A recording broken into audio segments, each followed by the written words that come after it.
I think it was about 15 years ago when all five of our kids were still pretty little. The youngest was about 2, and then that would have made the oldest 14 ish, something like that.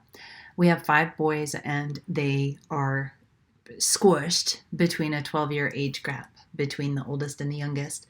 And I remember my mother in law coming to visit for the first time, and she had gone to the grocery store and she was putting together a plate of delicious vegetables for the kids to nibble on. Mushrooms and celery and artichoke hearts and bell pepper and all these things. And I remember looking at this plate and I told her, Mom, the kids are not going to eat that stuff. They don't eat those vegetables. And she said, just watch.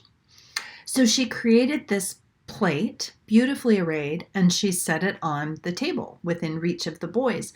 And all 5 boys came running by to go outside, and without fail, because we had invested so much time in character training and respect of elders and such, they look at the food and they say, yuck. I'm not going to eat that, they said. And she said, oh, this is for me. Dinner is still like an hour or 2 away, and I was a little bit hungry, so I cut up some vegetables. You don't have to eat it, but if you're hungry, feel free to taste anything or eat anything. There's too much here for me to eat. And then she turned her back and started to read something quietly to herself. You know what happened. All 5 of the boys eventually came and started picking at the plate. And sure enough, they ate everything off the plate. They loved it. They loved the mushrooms. They loved the artichokes. They loved the celery. They loved everything. And there I was, dumbfounded. This mom that knew it all knew nothing. While my mother-in-law, praise God, she was not smug. She was wonderful, is wonderful. And she just was like, see, I thought they would eat it. You just don't force these things on the kids. You just lay it out and give them a buffet so that they feel that they have the freedom to choose or not choose what you're offering. And I thought, huh. My name is Becky, and I am a homeschool mom of 5 sons. We're at the end of our homeschool journey. Now, the youngest at this current time is 17. Our oldest is almost 30. We've been homeschooling over 25 years, and it is our mission to save homeschoolers from making the same mistakes that we made. And so we put our heart and soul into sharing what worked for us as successful homeschoolers and what works for the dozens and dozens and dozens of homeschool families that we've been able to minister to and coach along the way. So we are a better way, a better way to homeschool. Why? Because they're your kids, and the better way is whatever works in your household. And when I was invited to speak with the Refresh, Rediscover, Rejoice Christian Homeschool Conference, they asked, hey, Becky, could you teach on being a homeschool ninja? Oh, this is one of my favorites. So we're going to be talking about being homeschool ninjas. There are how to be a ninja. Oh, this is fun. Ninjas. Oh, and there's no violence. Nobody's going to get hurt in this presentation, I promise. Except maybe our egos if we have to let a few things go. But hey, that's par for the course when you are a Christian homeschool parent, right? So how to be a ninja. First of all, we need to think about, well, what do we know about ninjas besides their cool swords and ninja stars, as all 5 of my sons would attest to. They think that's super cool. And they love the mask, and they love the all black, and they love the stealth. What does it mean to be a ninja? Ninjas have fine-tuned bodies. They focus on strength of heart and body, but also of mind and spirit. They are centered on being fit and ready for action at all times. They are also calm and controlled And then my boy's favorite part of being a ninja is that stealth, right? That part where you get to sneak up on somebody and ambush them. Being a homeschool ninja has a lot of these same elements in it. So we're going to talk about 3 of the things that you can do to be a homeschooling ninja. The very first one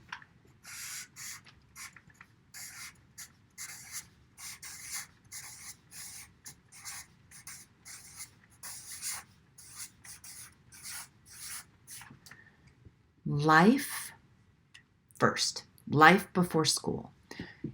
Take all of your academics and curriculum and standards and hopes and dreams for homeschool, the school part, and just push it aside. And think about your life for a second. What kind of life do you want to lead from sun up to sundown? What types of things are in your daily routine? What types of things are a part of your daily hopes and dreams and goals? Not academics, but life. It could be the running of your home, the running of a business, maintaining friendships, extended family ties, etc. Think about your life as a mom, as a dad, as a parent, as a Christian, as a woman, as a man, depending on what your role is in your life. What does your day look like? Do you like the way that your days are running right now? I remember calling a friend and saying, "You're never going to guess what I just did." And she's like, "Okay." I said, "I just dusted."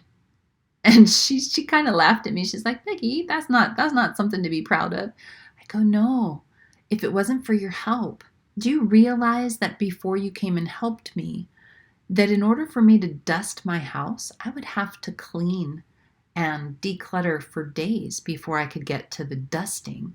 And that meant that I never dusted because I never got to the bottom of all the chaos in my house." What happened? In a season of life where my boys were little, I believe I was pregnant with number 4, a new friend, came to my house in a season where I was knee-deep in chaos, knee-deep in clutter. Nothing had a home, nothing had a place. And my husband had kind of hooked her in, "Can you come help my wife?" And she came for 2 weeks straight. And what we did was we put empty cardboard boxes down the hallway, and then room by room, drawer by drawer, closet by closet, we would dump things out and we would sort them in the cardboard boxes, creating categories as we went along. So if we found batteries, we would make a battery box. Tools would be a tool box. Fill in the blank. Blocks would be a block box. Cleaning supplies, etc. And every time we would pick up something and it didn't have a category, she would make me get another box and label it. And we slowly but surely dumped and categorized the entire house. Then we went through the boxes methodically together, and she made me sort them. I need that. It needs to stay. Oh, let's just throw that away. And then another pile of that can go. It's lived its life here in the house. And over the course of 2 weeks, my house went from complete and total chaos into extreme order. It had never been that clean. But not just that clean, it had never been that organized. I was the type of person that had batteries in every drawer in the house because there was not a home for batteries. I had tools in multiple places, flashlights in multiple places. And by the time we were done, I knew where the batteries went. I knew where the tools went. Now, if you're a naturally organized person, you may think that this is foolish. But for me, it was life-changing. And going through and sorting through all that chaos and creating order actually gave me hours in my day. Hours in my day. I no longer was hunting and searching for things. My house stayed clean. It was fantastic. As a homeschool ninja, the first area of homeschooling that you need to address is your life. But like a ninja, it starts with you. It starts with your body and soul. Are you taking care of yourself? Are you getting enough sleep? Are you eating well? Are you attending to your quiet time and your devotion before the Lord? Are you feeding yourself first so that you can minister to your children? You got to start there. And then you need to look around at your life, look around at your home. If, like me, you are knee deep, like I was, knee deep in chaos and clutter, I'm going to encourage you to leave the schoolwork set aside and take the next 2 weeks, 2 months, or year to dig yourself out of the clutter, to find homes for everything, to get rid of what you don't need, to donate what others can use, and to simplify the things that are around you. Because homeschool is like a pot of spaghetti where everything's all mixed together. And if you're trying to teach a math concept in the middle of trying to find batteries, in the middle of trying to figure out where that tool goes, nothing gets done. It's just chaos. So focus on your life first, your body and spirit first, you first, so that you can minister to your kids. Your house, make sure your house is in order. And then think about the things that you do or want to do with your daily life. Do you get up at a certain time in the morning? Do you exercise? Do you do your devotion first thing in the morning? Do you visit friends? Do you run errands? Do you have a job? Do you have hobbies? What does your life look like? And then run through a schedule for a few days until you've developed a gentle routine for you to follow in your day. And the reason I'm assuming that you don't have a schedule is because 82% of the homeschoolers that I work with don't have a routine in place yet. So it's really hard to figure out, well, how do you teach your kids to read if you don't have control over your daily life? So work a routine until you have an established routine in your day. In our home, when we first started homeschooling, I was completely outnumbered by kids, and I had a 12-year gap between my oldest and my youngest. And that meant that we spent a lot of time at home because I had babies and toddlers at home. And so we would get up, we would have breakfast. Then there would be an outside time where the kids would play. There would be a story time where we would read. Then there was lunch. Then there was a nap/quiet time. Then an errand time in the afternoon, dinner, bedtime routine, repeat every day. So that was kind of my day.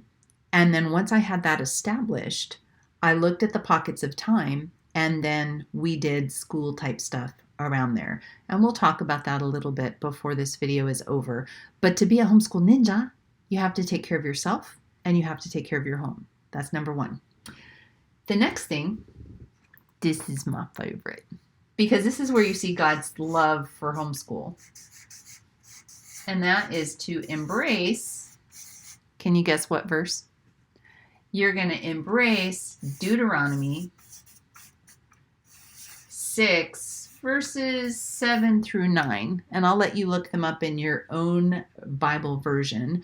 But in the Becky translation, it says, "Hey, Becky, from sun up to sundown, bring your kids along with you and encourage them to be a part of everything that you do, and talk about me and my ways and my laws and my goodness and my word in everything that you do, from sun up to sundown." That meant if you bumped into me at the grocery store at 11 o'clock in the morning because I was out of milk, guess how many kids I had with me? I had one in a carrier, two in the car seat, one on this side and one on that side, or the shopping cart seat. The kids were always with me. And we were talking about the Lord and talking about what we were doing all day long.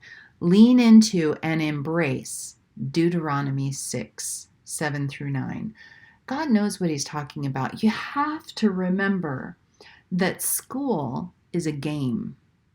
School is a game made up recently in order to group kids together, to reach to the underprivileged kids and to bring them up so that they could read and be an active part of society. And then it was fine-tuned more to educate the workforce. For centuries, And centuries before, people taught their own children, typically from a bookshelf that contained 5 books, 10 books. You were rich if you had more books than that. And they would just read at night and do their chores and live throughout the day. And so homeschool ninjas understand that if you follow the Lord and you live your life from sunup to sundown, doing the next thing with purpose and determination, and if you read to your kids at night, that over the course of their lifetime, they learn so much. And we'll get deeper into academics before we go.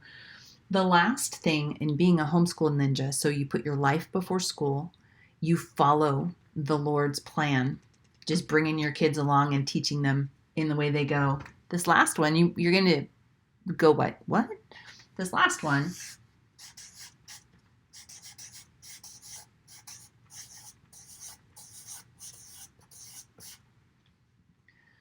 is take a lesson from my mother-in-law's playbook.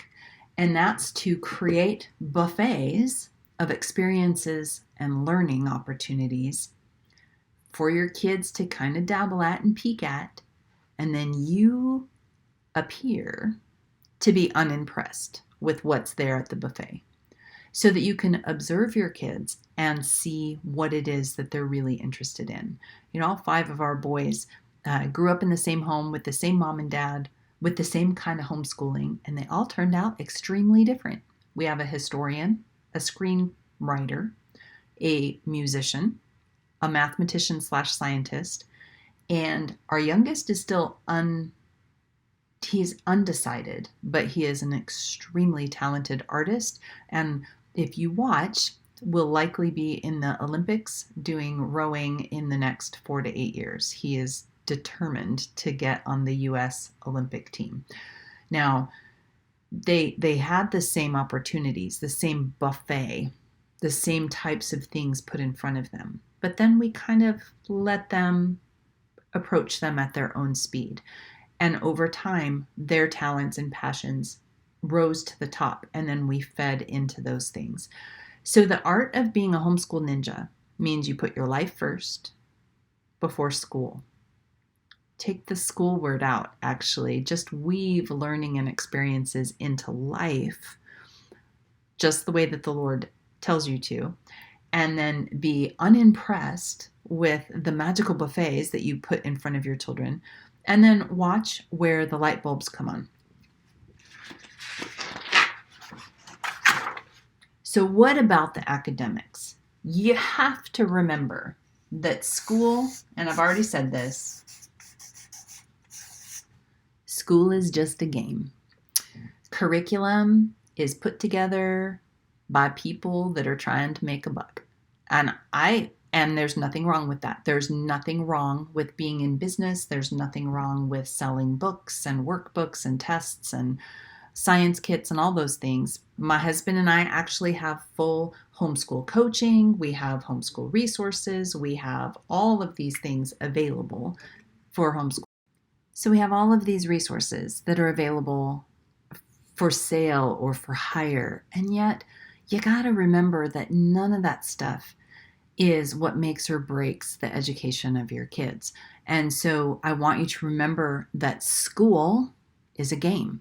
And there are players out there that are making their living to supply people teaching materials, teaching resources, coaching classes, all those things. But that you can be super picky about what it is that you invest in to help your kids. So that's the first thing. The second thing is that keeping in the theme of Deuteronomy, from sunup to sundown, you bring your kids along with you. You're going to be a master weaver. You're going to weave educational activities, learning topics into your day. But you don't have to stress about this. They come about naturally if you're watching for them.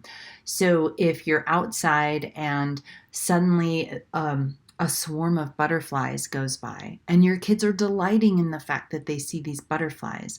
You can take the time to go after, you can take pictures, you can draw butterflies later, you can do some research and see if you can identify the species of the butterfly. Are they migrating? Are they local? What do they eat? Etc. Life presents itself with opportunities to ask questions and then to dig in and to learn all the time. And so you just can be paying attention to what's around you. What are the things that happen in your day in, day out life? What types of things come in and out of your life that are different and new and exciting? And trust that there's a book or a video or an expert out there that would love to share what they know. And so you can use your local library and you can go and you can get picture books and informational books and just remember, be uninterested. So you see butterflies, you think they're amazing, the kids think they're amazing. The next time you go to the library, you check out all of the picture books that they have on butterflies and you set them around the house like a library display, and then you ignore them and wait to see if the kids ask for you to read the book or if they look at them, draw pictures, or dive into them themselves. And if so, then you can give them more videos and information and activities. You can look for art projects, make butterfly planters or butterfly gardens, all these things. So weave educational activities into your daily life, covering the things that you're stumbling upon. It doesn't matter what your kids learn. It matters how they learn. It matters that they learn. Math has some basic academic things that the kids need to know. By the time they leave your house, so there's no time pressure, they should add, subtract, multiply, divide, know their fractions, decimals, percentages, measures, the basic math. They should have that nailed down before they leave the house. Most of your kids will not be mathematicians. Only 20% of mine are a mathematician. The other 4, not so much. They can add, subtract, multiply, and divide. But I have one mathematician that absolutely loves calculus and just loves to talk about, most kids are not like that. So you weave educational activities in your day. This next one is non-negotiable, okay? This is gray-haired Becky telling you this one's non-negotiable.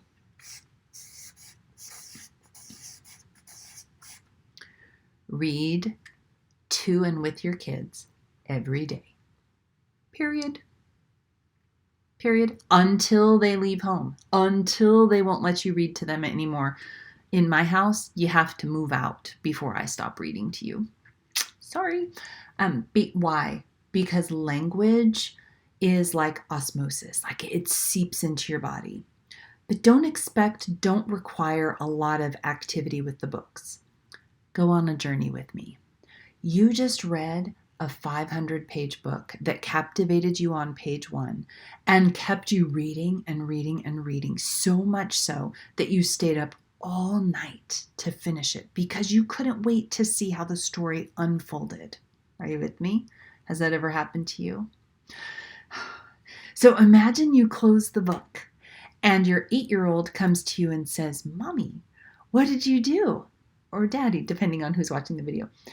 "I just finished the best book I've ever read in my whole life." And your daughter says, "Wait a second." And she runs and she comes back with a clipboard. "Well, who was the main character? What was the plot? What was the climax? What was the setting? Did you anticipate that did the author carry the theme of the story all the way through?" Can you feel yourself? In that moment, the joy of the story is stolen. Don't steal the joy of the story. Instead, realize that your kids are going to fall in love with some books. Not all, some books. They're going to fall in love with them. And you just want to enter in the story. What did you love about it? Were you surprised by the way that it ended? I've never read this one. Do you think I would like it? Just gentle conversation. Let the language marinate their soul. But you want to read aloud to your kids as well, because that allows you to read books that are slightly over their ability to comprehend on their own or to read on their own. And language and ideas and vocabulary just washes over them, and it fills their creative buckets, which later they'll pull upon for their own creative writing assignments or things that they're going to be doing later. So you want to marinate your kids in excellent literature. Again, it doesn't matter what they read, it's that they read. And you want to read a lot to your kids. And I would recommend that you vary the styles of writing that you read to your kids, genres, right? Fiction, fantasy, nonfiction, poetry, science fiction, graphic novels, comic books, all those things. Vary the style of reading that your kids do, and recognize that it's wonderful. If all you did was read to your kids and then teach them some basic math stuff, they'll be so far ahead of their peers, it's not even funny. And then in closing, so number one, thank you for letting me come and share about being a homeschool ninja. It truly is a magical way to enter into teaching our kids, bringing them with us in life on this journey as we learn about the Lord and just apply His truths to our lives and seek the wonders that are all around us and uncover things and learn more and share that excitement with our kids. Thank you. This has been an honor and a privilege to be a part of your Refresh, Rediscover, Rejoice Christian Homeschool Conference. I can't thank you enough for inviting me. And before you go, whether it somehow I'm sharing with the coordinators of this conference that you can get a copy of what I call a success plan. It is something that you can put on your refrigerator that will give you the basics of what homeschool success looks like at a glance. And it's easy. Anybody can do this. Enjoy your kids daily. Read aloud for longer than you think you should. Practice and train in life skills. Focus on things like manners, etiquette, cleanliness, responsibility, and there's a few more in there. Similarly, master basics of academics. Reading, writing, arithmetic, history, science, handwriting, all those things, you just want to focus on the basics of them unless your child shows aptitude or profound interest in an area, and then lean in and chase all the rabbits. 4 or 5 days a week, mix the subjects together. You want to find ways to combine as many subjects at a time as you can. And you want to read, explore, rest, and enjoy each and every day with your kids. You're going to lead with curiosity, yours or your kids or both. You're going to look for hands-on activities, things that you can do together. It may be folding laundry. It could be cooking homemade pizza. It could be planting a new garden, raising chickens, a hands-on activity. Don't be afraid to hide textbooks and ditch curriculum altogether. Especially if something's not working, just set it aside and either try it again in 6 months or just ditch it altogether. Regularly together, learn new things. Never pass up the opportunity to discuss matters of the heart or train character. Love and family always come before schoolwork. So you'll get a copy of that however they deliver that to you. But be blessed. Lean into learning, lean into this life of teaching our kids in the way they should go. May God bless you, and I will see you at abetterwaytohomeschool.com.